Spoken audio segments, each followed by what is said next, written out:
Yo guys, it's me man here, Double H, coming at you here for another weekly Q&A. Sorry that this is a bit late, but we're still coming out with it. Now, to get your question answered, it's very simple. You head to the website, havehopefootballhotdog.com, and you very simply, you go scroll down on the front page, you put in your name, you put in the email you're coming in from, and you just put in your question. Any question you want to answer. It can be about football, any other sport, anything about life. I will answer it next week, Friday. So let's just go into our first question. So this is again from a regular, Max Akundov. What's up, HH? What's your opinion on Steve Mandanda's career? Do you think he's underrated, underachiever, overachiever? Did he live up to his potential? Should he start ahead of Hugo Lloris for France?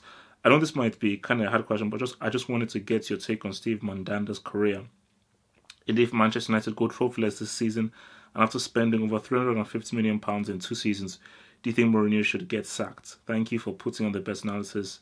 You're the best YouTuber in the world. Thank you very much. So, my thing is this. Because I've always looked at Mandanda, and I've always been seeing him play, especially for Marseille. Because I think he's still the Marseille captain, I believe. But really, he's been in Marseille for a very long time.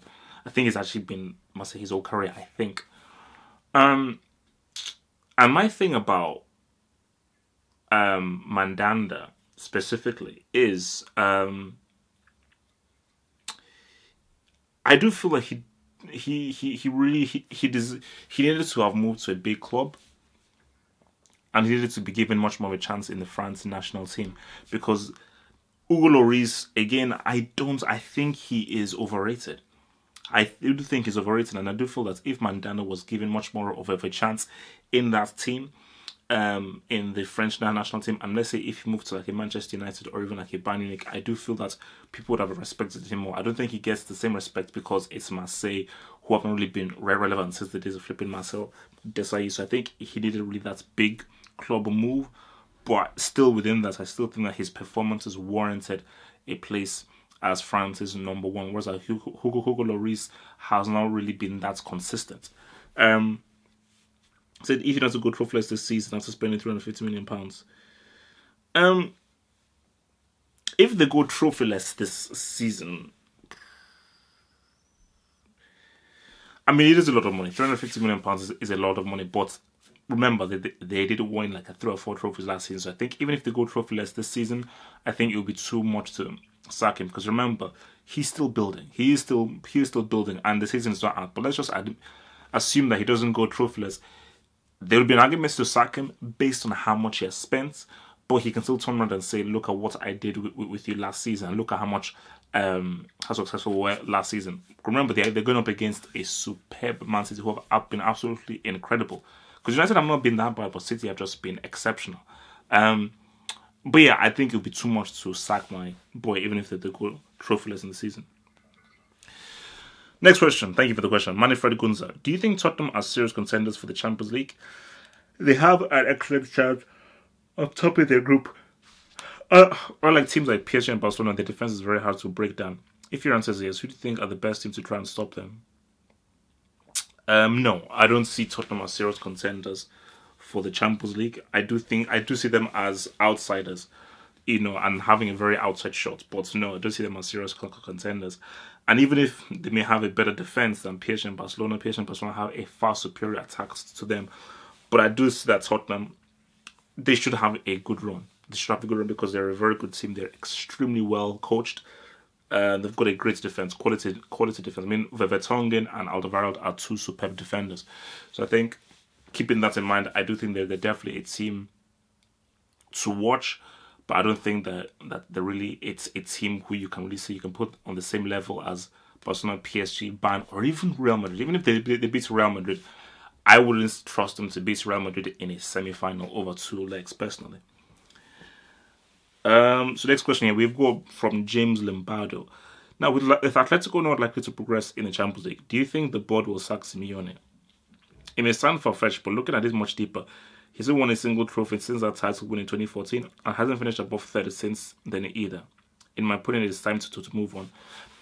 It is time to move on for Simeone, but Atletico should not even dare sack him. He has been one of Atletico's best managers ever. Because you say that, okay, they haven't won a trophy since then.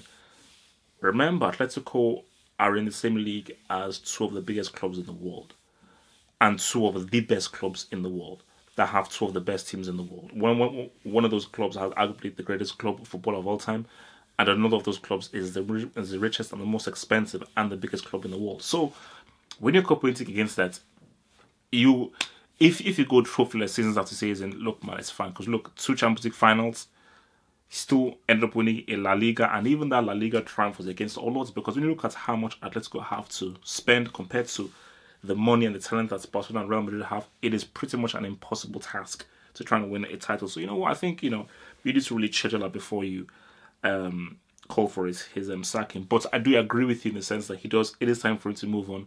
I feel he has taken Atletico too far. There is no further that he can go. So I think, yeah, it is time to move on and depart. Name Dave. Hey HH, my name is Dave, and it's not a secret that I'm a huge Christina fan. I do, however, realize the wisdom in listening to the opinions of those who don't believe in the same things I do, which is why I listen to you when you drag Christina's name through the gutter any chance you get. My question to you is this. Christina is the poster boy for Madrid. There's no doubt about that. When Madrid play like crap and not win, the media, the haters, the journalists, all they want to do is to point to Christina. After all, he is, of course, the main man, and we expect him to step up. However, when they win, I notice that you credit the team. What do you say to this? When Madrid play well, it's a team's victory, and they all play well together. However, when they lose, we point to Christina. Double standards. No, for me, I do feel that when Christina does score those goals, his performances, when he scored that hat-trick against Wolfsburg in the Champions League, I gave him credit. So I gave Christina credit when it is due, when he does deserve that credit. But it's all about being real. When he's scored the winning goal, I'll give him credit. When the team has played well and it's really a team performance, I give the team credit. So that's what it is. And the fact of the matter is that because he's put himself in the limelight as the best player in the world, as the number one, he's under greater scrutiny. So when he doesn't really perform, I'm sorry, the blame and the focus will always be on him, because that comes part and parcel with being a so-called superstar and so-called star player. Because you've got to take the good, i.e. the awards and the adulation, with the bad. Guys like me who will be fully scrutinizing you. Thanks for the question. Mr. Senegal, what's good at HH? How many blazers and shirts do you own, bro? You seem to have spent all your money on them. Also, Senegal will win next week to secure their World Cup spot and shock the world in 2018. Well, I do have a lot of blazers and stuff, and thankfully I haven't spent all my money on them, But, I know a guy who knows a guy who knows a guy, so I got a nice little deal on them. And yes, well done and congratulations to Senegal, Sadio Mane, Keita Balde, and so forth, and Koulibaly. They will all be at Rush in 2018, and I hope and pray that all of their players are fit, because I think that's a very, very nice team, and in my view, probably one of Africa's strongest teams is Senegal. So yes, looking forward to seeing them.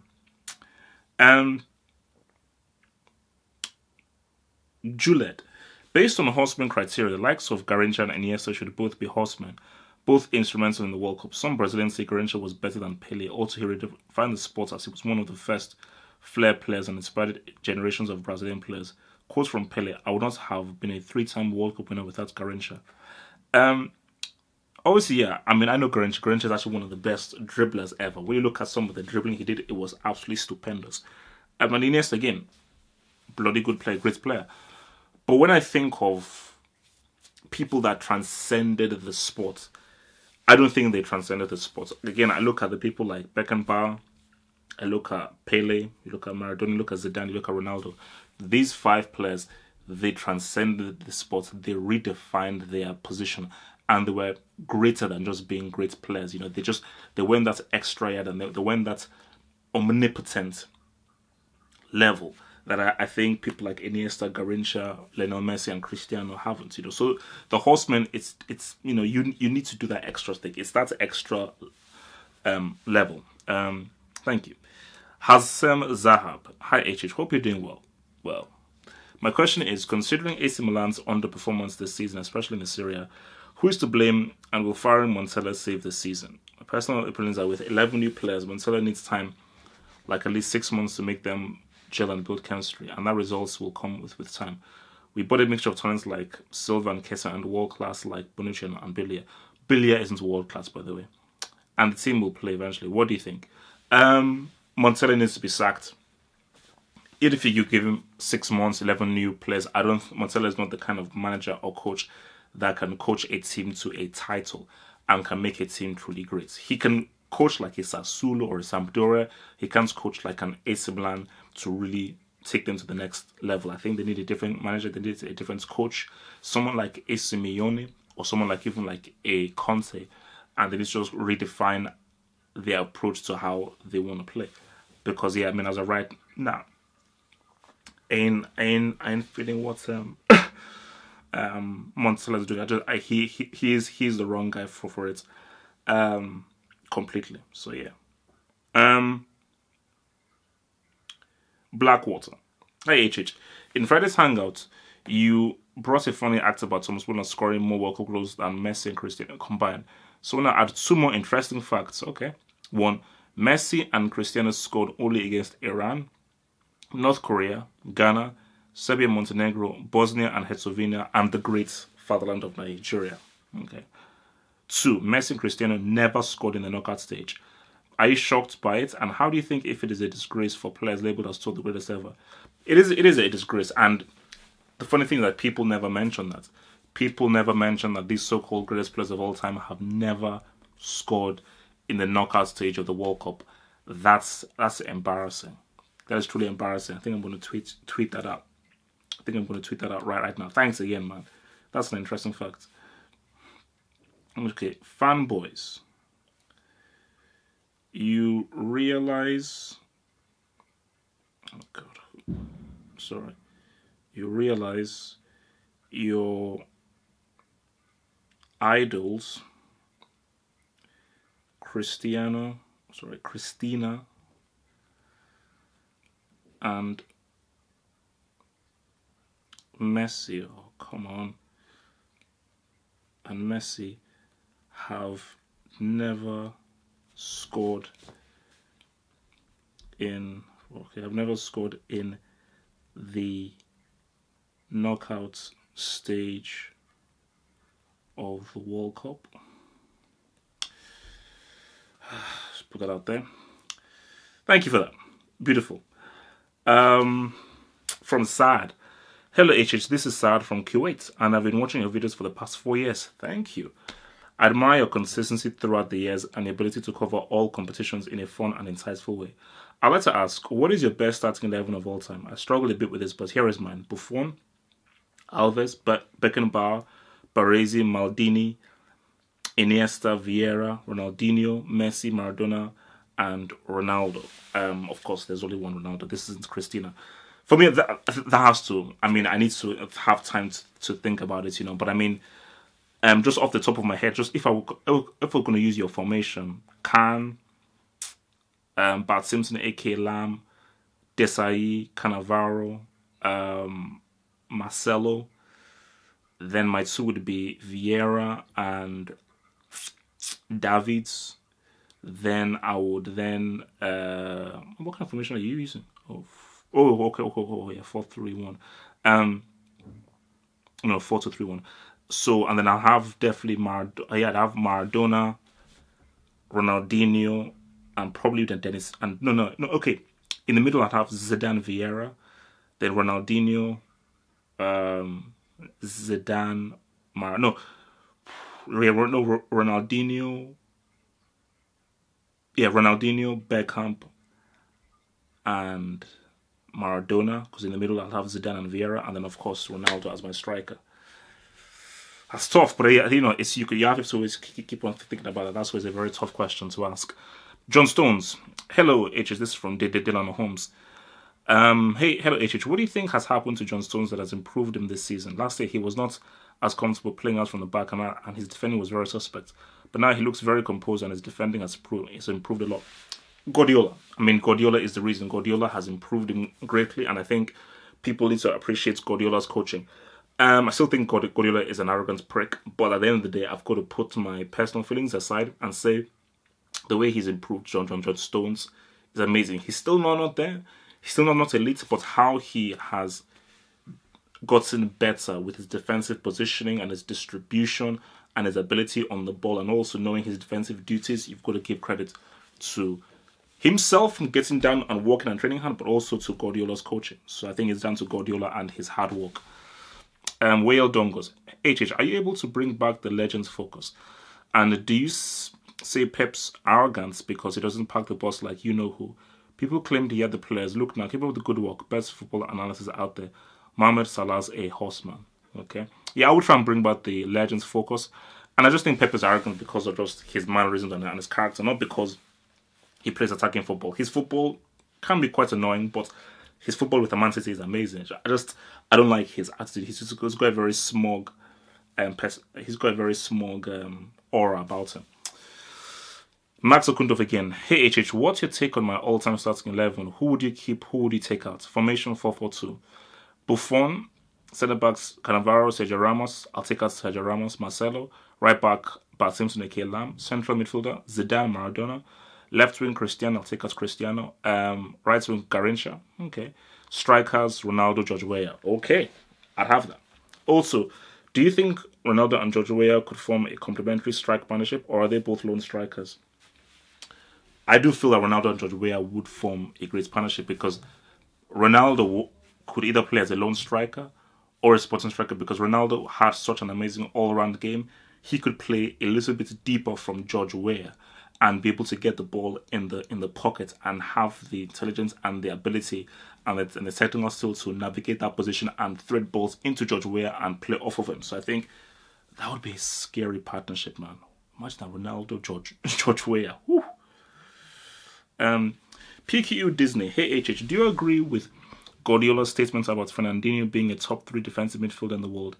In my opinion, I think he's extremely underrated and is important as he's City's only real defensive midfielder in their 4-3-3, and is up there with Casemiro and Kante as the best DMs in the world. Yeah, Fernandinho is definitely one of the best DMs in the world. He is City's most important player because of the kind of job that he does, how consistent he is, and where he sits, and how he just gets City going, and how he is able to win the ball back for them, and how to distribute the ball. So he definitely should be in the same category as Casemiro, Kante, and digestive biscuits, you know. So yeah, very, very underrated. Will Dungos again. If you could bring back one footballer at their peak that's not a horseman or Ronaldinho, who would it be? As a Barcelona supporter, I would bring back Xavi, not Pirlo.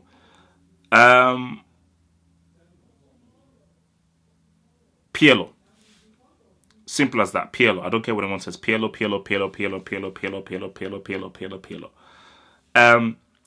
Bruno Alves. Hey HH, I recently tweeted you to keep an eye on Brahim in the game against Nigeria.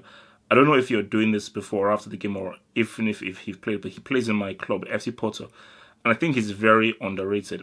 If you haven't seen him, you can take a quick look at this video. What's your opinion of him? Thanks, and keep up the good content. I will look at him for the purposes of this video. I will look at him and I will get back to you as well. And if he really is popping off, I may even do a little video about him on tweets. So yeah, thanks for the heads up. I was like noticing new players. I have 3 questions. Pizzeluzzo at tescali.it. 1. What would you do if a seagull flew inside your house? I would decide whether the seagull is nice or not. If it's not nice, then, well, we're going to have to fight. If the seagull is nice, I will try and raise the seagull as one of my own. 2.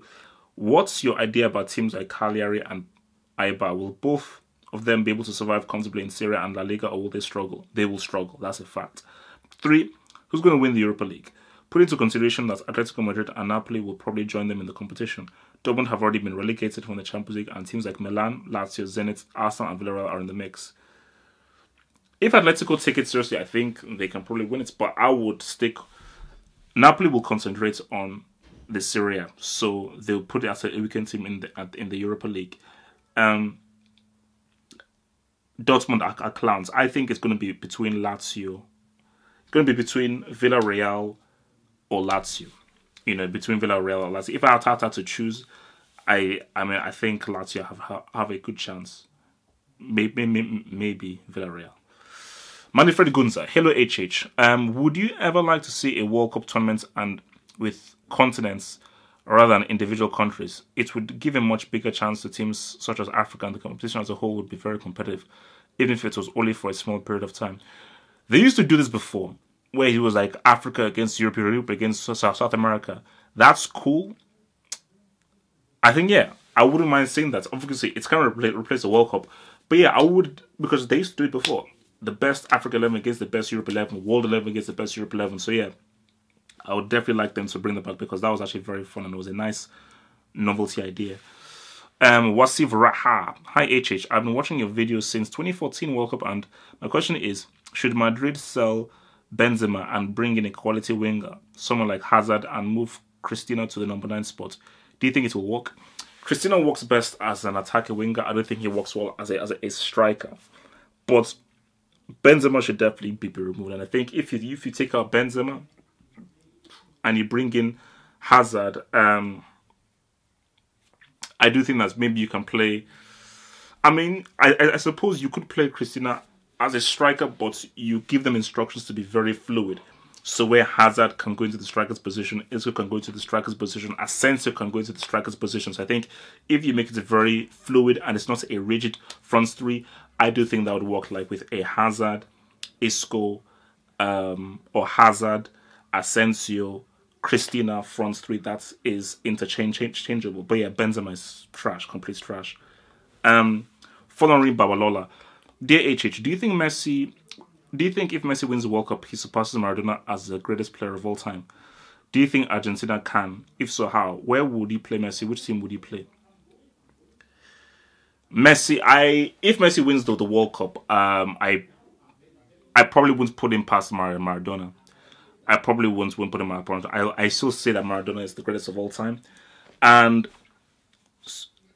Argentina can win it, possibly, but I think Messi and the team have to be here. I think Messi has to be given the free role, and Messi has to be a hero. He's going to be heroic. He's going to lead the team, and I think in a quarterfinal or a semi-final, he's going to be the guy that really leads the team forward and scores the key goal, makes the key pass. If not, it's not going to happen. So I think they need to have the defensive mindset they had in 2014, plus Messi playing a far greater role and being far greedy and far more selfish for them to happen. So strong defense led by Mascherano, Di Maria bring a great outlet, a striker who actually knows to put the ball in the box. Icardi has to play, but Messi has to be far more selfish and play like a hero, like Ronaldo did in 2002 and Robin did in 2014. Guys, that is it for this week. I will see you next week for more questions. Remember, to get a question answered, head to the website halfhopefootballhut.com, the official website.